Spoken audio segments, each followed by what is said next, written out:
Assalamualaikum warahmatullahi wabarakatuh. Alhamdulillahirabbil alamin. Wassalatu wassalamu ala asrofil anbiya'i wal mursalin Sayyidina wa maulana Muhammadin wa ala alihi wa sahbihi ajmain.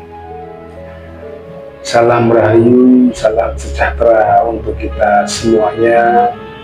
Salam Om Swastiastu, Namo Buddhaya, salam kebajikan, Wedang Dia.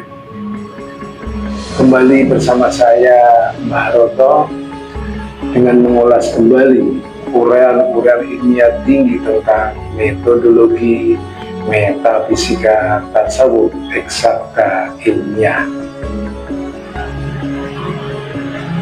Maka celakalah orang-orang yang sholat, yaitu orang-orang yang lalai terhadap sholatnya. Ini terjemahan daripada salah satu surat Al-Quran yang ada di surat Al-Ma'un. Fawailul musholin alladzina hum an sholatihim sahun. Jadi celakalah orang-orang yang lalai di dalam mengerjakan sholatnya. Nah, sebagaimana kita ketahui, di dalam kita beribadah itu makanya kita penting untuk belajar ilmu agar bisa beribadah. Tahapan ilmu itu ada 4, ilmu syariat, tarikat, hakikat, dan juga ilmu ma'rifat.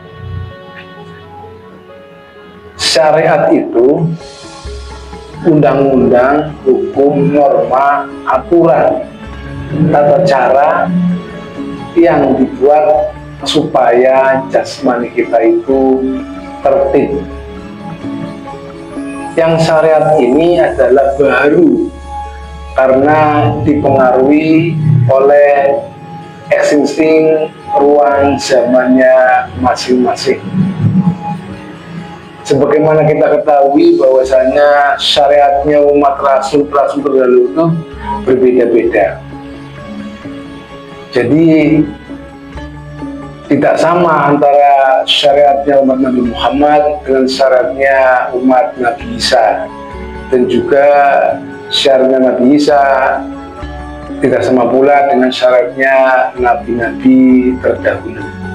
Karena dunia ini adalah baru, dipengaruhi oleh ruang dan waktu dan existing zamannya. Sedangkan alam akhirat itu adalah alam yang kodim, yang kekal. Nah, artinya semua ibadah manusia ini mestinya sampai ke hadirat Allah Subhanahu wa Ta'ala. Sebagaimana contoh tadi yang dari awal kami sampaikan, bahwa ada ancaman bagi orang yang lalai dalam mengerjakan sholatnya, yaitu diancam dengan neraka wel. Ini bukan berarti orangnya lupa mengerjakan sholat, bukan, tetapi ini sudah mengerjakan sholat. Artinya ada yang dilupakan di dalam rangkaian mengerjakan sholatnya. Nah, sebagaimana kita ketahui, banyak ayat yang mengatakan tentang apa-apa di dalam beribadah. Contohnya sholat, wa aqimis sholat li dzikri, dan dirikanlah sholat dengan mengingat Allah Ta'ala. Kemudian as-sholatu imaduddin, sholat itu tiang agama. Ada lagi as-sholatu mi'rajul mu'minin, sholat itu mi'rajnya orang mukmin. Nah, dengan begitu sholat ini sangat penting ini bagian daripada tiang agama. Sebagaimana jika tiangnya roboh, maka agama itu pun akan roboh. Kemudian sholat itu mi'rajnya orang mukmin. Orang mukmin ini sholatnya itu mi'raj. Jadi bukan hanya sekedar maaf saja, Nabi Muhammad yang mi'raj. As-sholatu mi'rajul mu'min, sholat yang mi'raj bagi orang-orang yang mukmin. Kemudian dirikanlah sholat dengan mengingat Allah Ta'ala.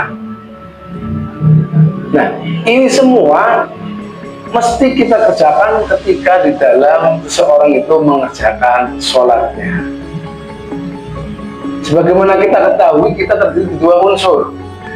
Ada zahir, jasmani, dan juga ada batin yang ruhani. Jasmani kita, sholat itu,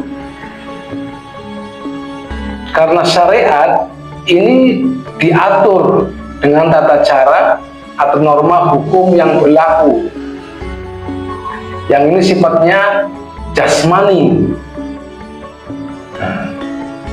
Tetapi untuk bisa sholat kita sampai ke hadirat Allah Ta'ala, tentunya tidak hanya dengan memakai sisi jasmani, karena Tuhan kita tidak ada di alam dunia. Dia mengatakan ada di ujung langit tertinggi akhirat, Malik Yaumiddin. Dia ada di ars yang maha rahasia, undefinisi, undeskripsi, unlimited, dan dia juga laisa kamitslihi syai'un, tidak serupa dengan apapun dan tidak pernah terlintas oleh bayangan makhluk. Nah, akan tetapi ketika kita sholat itu kita mesti mengingatnya. Bagaimanakah cara kita mengingat Allah Ta'ala?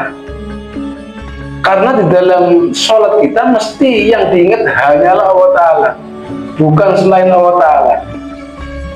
Artinya apapun yang kita ingat itu adalah Allah Ta'ala, bukan selain Allah Ta'ala. Tapi ternyata coba kita mengakui apa yang kita ingat di dalam sholat kita. Apa benar sudah bisa mengingat Allah? Lantas apanya Allah yang kita ingat?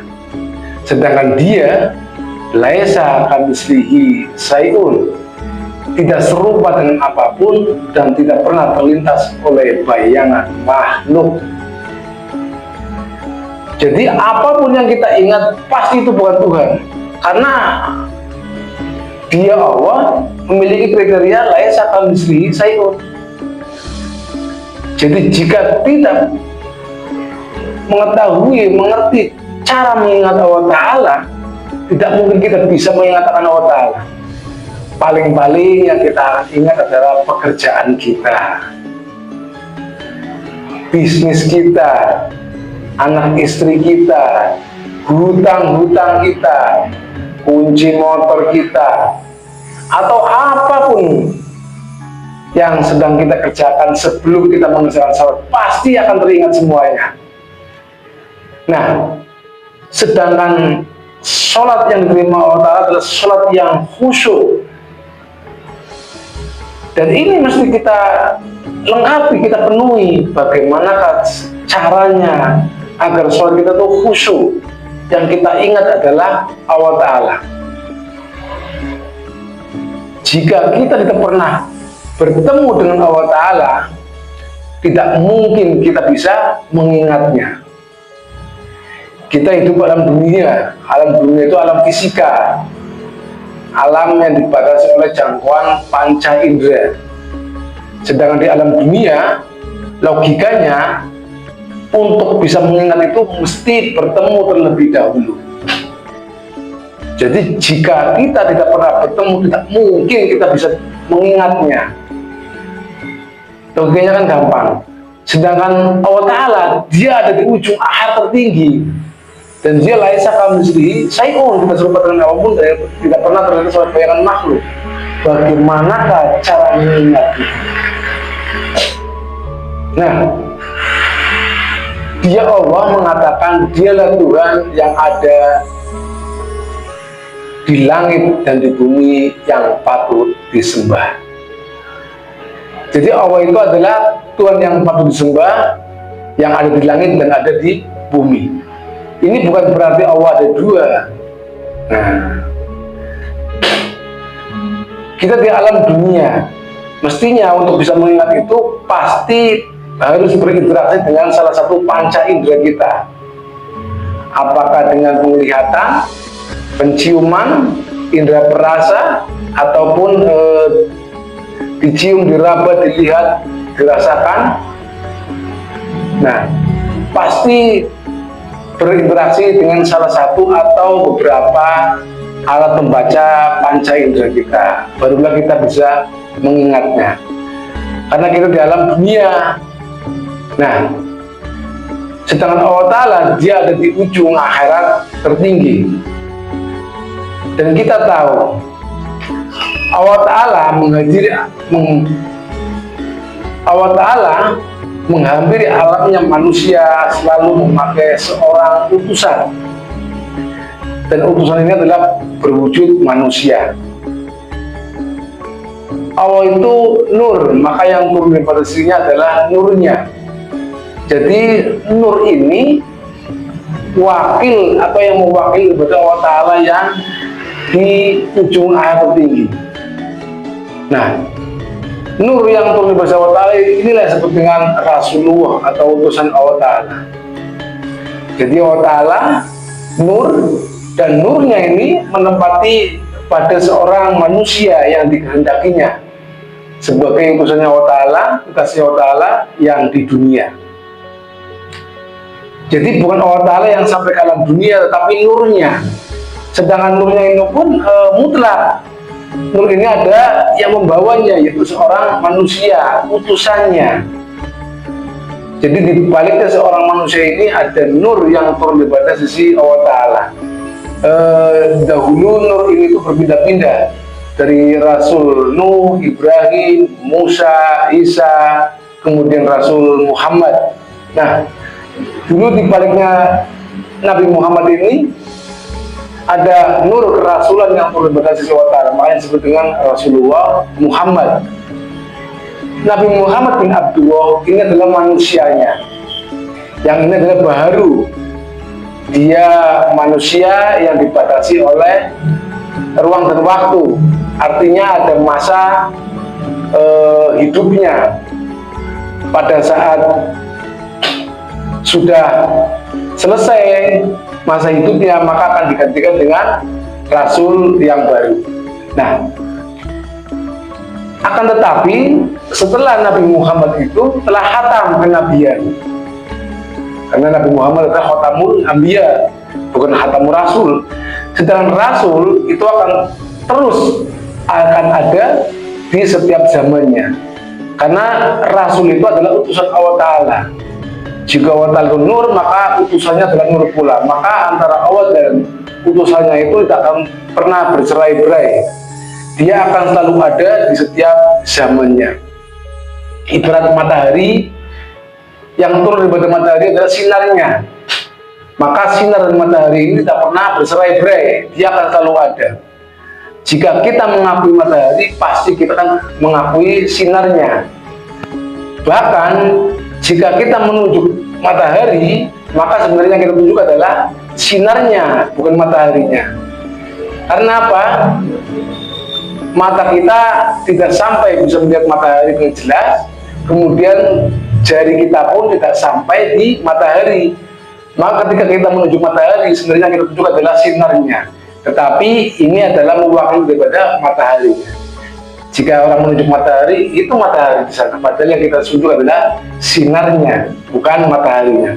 Tetapi sinar ini adalah mewakili daripada mataharinya. Begitu juga Rasulullah atau utusan Allah Ta'ala atau nur yang turun dari Allah Ta'ala. Jadi utusan Allah Ta'ala itu atau Rasulullah itu tidak akan pernah meninggal. karena dia bukan manusia. Nur ini adalah kodim sifatnya, karena itu dari Allah yang maha kodim. Jadi Allah yang maha kodim turun melalui nurnya yang kodim. Nur ini menempati wajah seorang manusia yang dikehendakinya, yaitu manusia ini adalah baru, karena di alam dunia ini baru dibatasi oleh ruang dan waktu, makanya berpindah-pindah. Nah, dari alam dunia, jika kita ingin mengingat Allah Ta'ala, tentunya tidak akan mampu, karena Allah Ta'ala itu mutlak, dia laisa kamitslihi syai'un. Tetapi Allah Ta'ala yang sampai ke dunia adalah nurnya, dan nur ini menempati wadah seorang manusianya. Maka wujudnya nur di alam dunia adalah wujudnya manusia pembawanya. Jadi di balik manusia pembawa ini ada nur yang turun pada sisi Allah Ta'ala. Jadi untuk bisa mengingat Allah Ta'ala yang itu ujung akhir tertinggi, maka mesti yang kita ingat adalah wujud manusia yang membawa nurnya. Karena di balik manusia ini ada nur yang turun daripada sisi Allah Ta'ala. Ibarat gelas kopi ini, nah, nur ini ibarat airnya. Jika air ini menempati wadah gelas, maka wujudnya air artinya menyerupai wujud gelasnya. Yang kita pegang adalah gelasnya, tapi yang kita minum adalah isi gelasnya, yaitu kopinya. Gelas dan isinya kopi ini adalah dua unsur yang berbeda. Jadi ini adalah segelas kopi, tetapi kopi bukanlah gelas, atau gelas bukanlah kopi. Nah, begitu juga dengan Allah Ta'ala. Allah Ta'ala yang sampai ke dunia adalah nurnya, dan nur ini menempati wadah seorang manusia di alam dunia. Maka wujudnya nur itu di alam dunia adalah wujud manusia itu.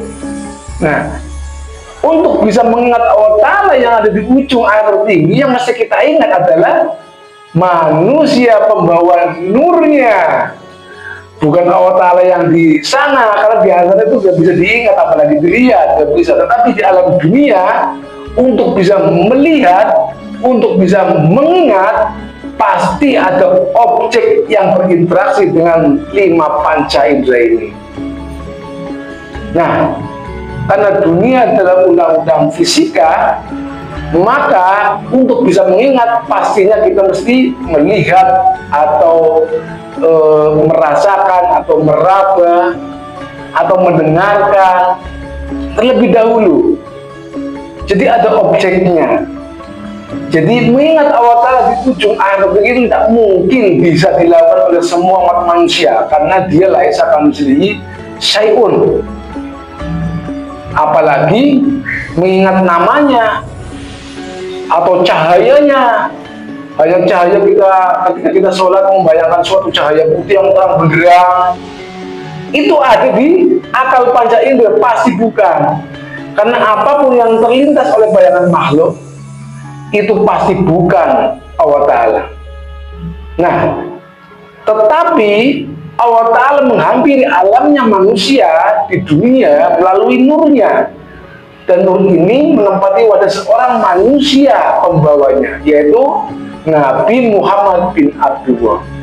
Jadi wujudnya nur yang turun dari Allah Ta'ala di alam dunia adalah wujudnya Nabi Muhammad bin Abdullah.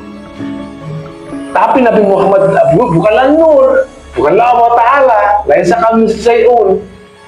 Tetapi untuk bisa melihat nur di alam dunia, yang kita lihat adalah wujud pembawanya.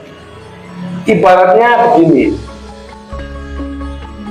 untuk bisa melihat ruh, pasti melihat wadah ruhnya.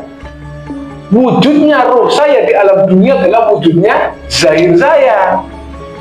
Tapi ruh yang asli itu tidak berwujud. Tetapi ketika menempati jasmani saya, maka wujudnya ruh itu adalah jasmani saya.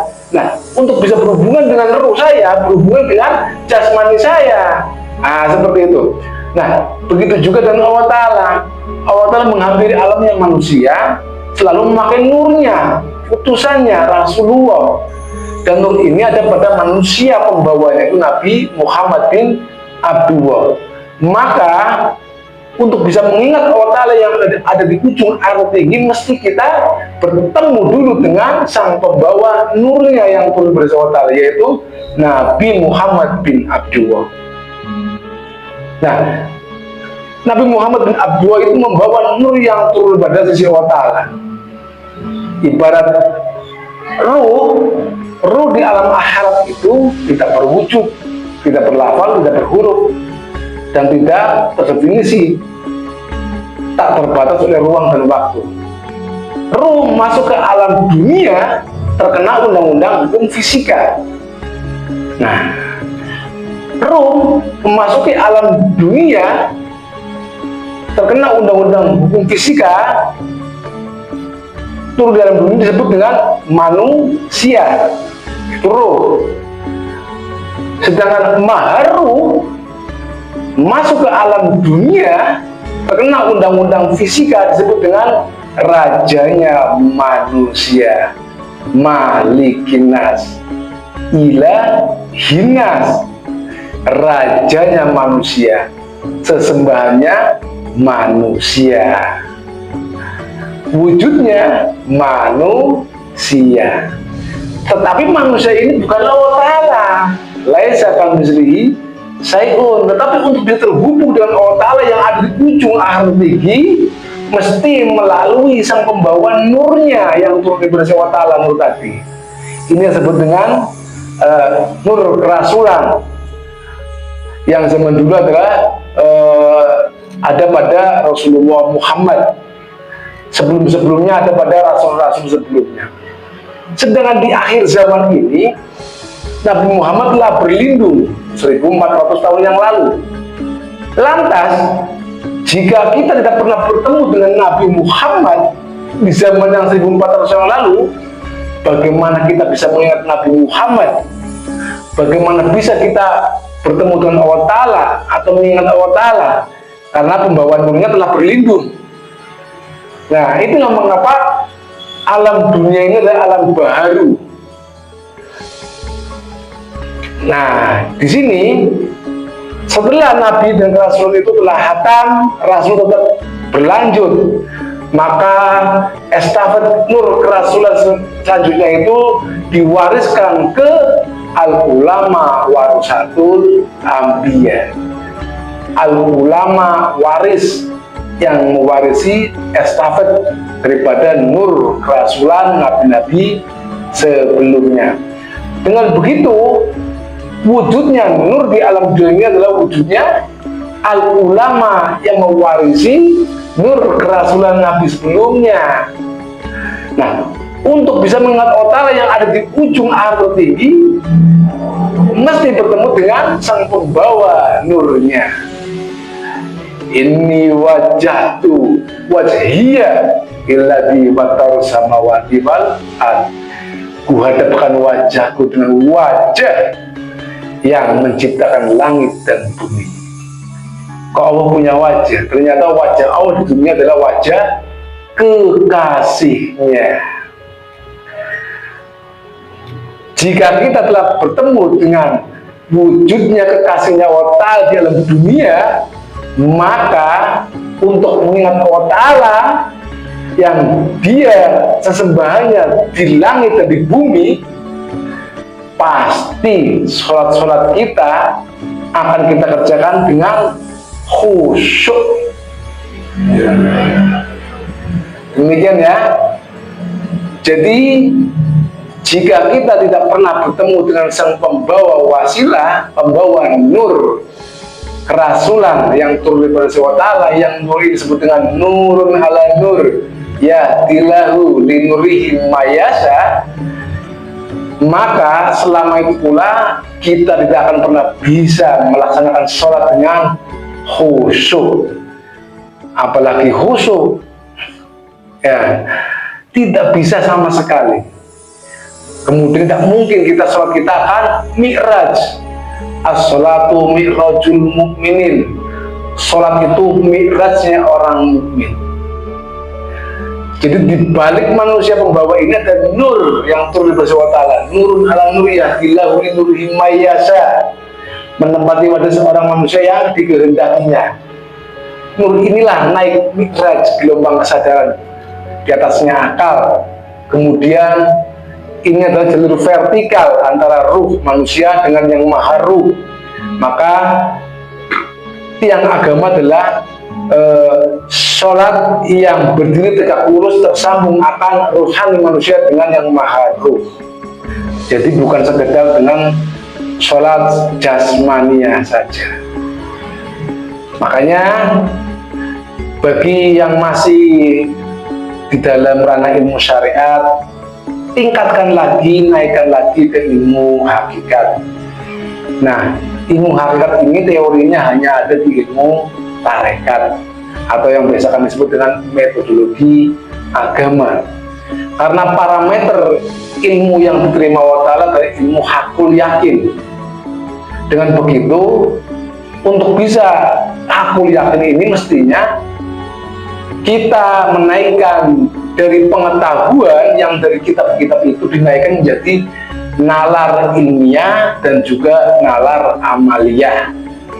Jadi kita nalarkan, naikkan nalarannya dari nalar ilmiah sampai nalar ilmiah sehingga bisa dibuktikan. Jadi ini wajah wajhiyah ila tifatul samawati wal ardh, wajahku dan wajah yang menciptakan langit dan bumi adalah wajah kekasihnya. Nurun ala nur ya bilahu nurihi mayasa. Allah Ta'ala mengambil alamnya manusia, memakai nurnya, dan nur ini menempati wajah seorang manusia di alam dunia sebagai kekasihnya Allah Ta'ala, tajallunya Allah Ta'ala yang ada di dunia, yang dia akan menunjukkan jalannya, caranya, adaptasinya dalam mengenalkan Allah Ta'ala, beribadah kehadiran Allah Subhanahu wa Ta'ala. Jadi untuk bisa mengenal atau untuk bisa mengerjakan sholat khusyuk dari awal sudah kami sampaikan, carilah wasilah terlebih dahulu. Karena sang membawa wasilah inilah kekasihnya Allah Ta'ala yang di dunia ini, yang kita robitokan pada saat kita beribadah. Ini ada teknik tinggi yang tidak semua bisa memakainya. Jadi meskipun kita tahu teorinya, tetapi jika kita tidak memakai sistemnya, maka itu pun kita akan kembali sesat. Ibarat kita tahu bahwa untuk bisa menghubungi orang lain yang jaraknya jauh bisa masih menggunakan sebuah telepon, tapi jika kita tidak tahu memakai telepon itu asal pakai, itu pun kita akan dianggapnya tidak benar. Begitu juga walaupun sampai-sampai semua tahu apa yang saya sampaikan, tetapi tidak tahu cara memakainya, cara menggunakannya, itu pun akan sesat. Jadi naikkanlah keilmuan dari syariat kita ke nalar ilmiah dan nalar amaliyah agar muncul resultante ma'rifatullah. Karena jalannya ma'rifat itu mesti dari ilmu syariat dan hakikat. Sedangkan ilmu hakikat itu hanya melalui jalan yang sama, yaitu melalui tarekat, yang bisa kami sebut adalah metodologi agama. Karena ini adalah tentang ilmu hubungan antara manusia dengan Allah Ta'ala yang ada di ujung air tertinggi. Ini adalah metodologi alam arwah. Ini yang biasa kami sebut dengan metodologi kodim. Ini tentang metodologi kodim tarekat Naksabandiyah Khalidiyah Nusantara. Salam kebangkitan agama tauhid, salam kerukunan rahmat beragama, salam taklim marifat, illahi anta maksudi wa ridha. Wassalamualaikum warahmatullahi wabarakatuh.